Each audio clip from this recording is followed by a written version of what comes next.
নমস্কার, শুভরাত্রি। আজ তোমাদের স্বামীজির জীবনে ঘটে যাওয়া একটি খুব গুরুত্বপূর্ণ গল্প শোনাচ্ছি। একবার স্বামীজি আমেরিকার শিকাগো শহরে গিয়েছেন। তো সেখানে এক ধর্মসভা অনুষ্ঠিত হচ্ছে। তো স্বামীজিও সেখানে গিয়েছেন। তো স্বামীজির ড্রেস পোশাক, তার গেরুয়া বসন দেখে আমেরিকাবাসীদের মধ্যে অনেকে তাকে অনেক তুচ্ছ তাচ্ছিল্য করছেন এবং নানান রকম ব্যঙ্গোক্তিও করছেন। তো সেগুলি স্বামীজি গায়ে নেননি। এমনকি তাকে এরকম অপমান করা হয়েছে, তাকে সেখানে বসতেও বলা হয়নি। তো স্বামীজি এক কোণে দাঁড়িয়ে আছেন। তো তখন ওই এক ভদ্রলোক উঠে এসে তাকে বললেন, তুমি কোথা থেকে এসেছো? স্বামীজি উত্তর দিলেন, সুদূর বাংলা থেকে এসেছি। তারপরে আবার প্রশ্ন করলেন, তোমার ধর্ম কি? স্বামীজি বললেন, সনাতন ধর্ম। তারপরে জিজ্ঞেস করলেন, তোমার ধর্মগ্রন্থের নাম কি? এবার স্বামীজি নির্ভীক, সাহসী, দৃঢ়চেতার ভাবে উত্তর দিলেন, আমার ধর্মগ্রন্থের নাম শ্রীমদ্ ভাগবত গীতা। এই শ্রীমদ্ ভাগবত গীতার নাম শুনে সমস্ত আমেরিকাবাসীগণ অট্টহাস্যিতে ফেটে পড়লেন এবং নানান রকম কটু কথাও বলতে লাগলেন। স্বামীজি মনে মনে রাগটাকে চেপে রাখলেন।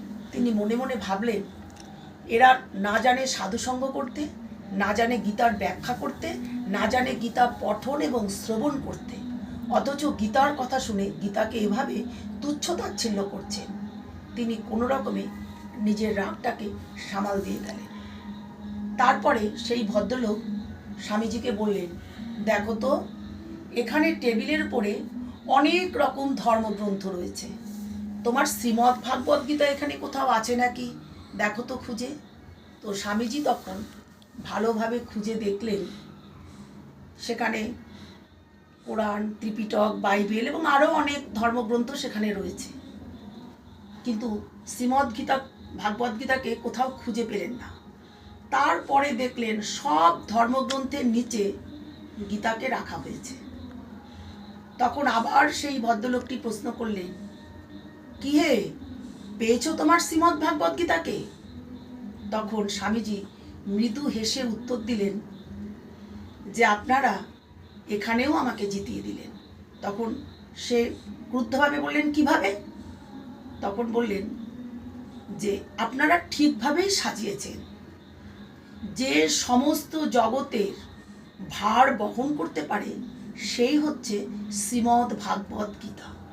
এই জগতের দুঃখ, কষ্ট, সত্য, অসত্য, পাপ, পুণ্য সমস্ত কিছু যে বহন করতে পারে সেই হচ্ছে শ্রীমদ্ ভাগবত গীতা।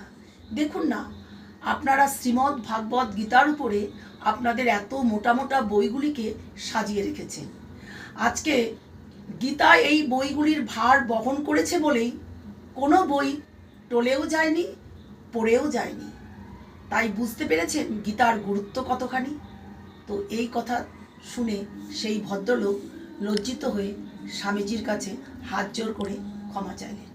জয় স্বামীজি, জয় গীতা।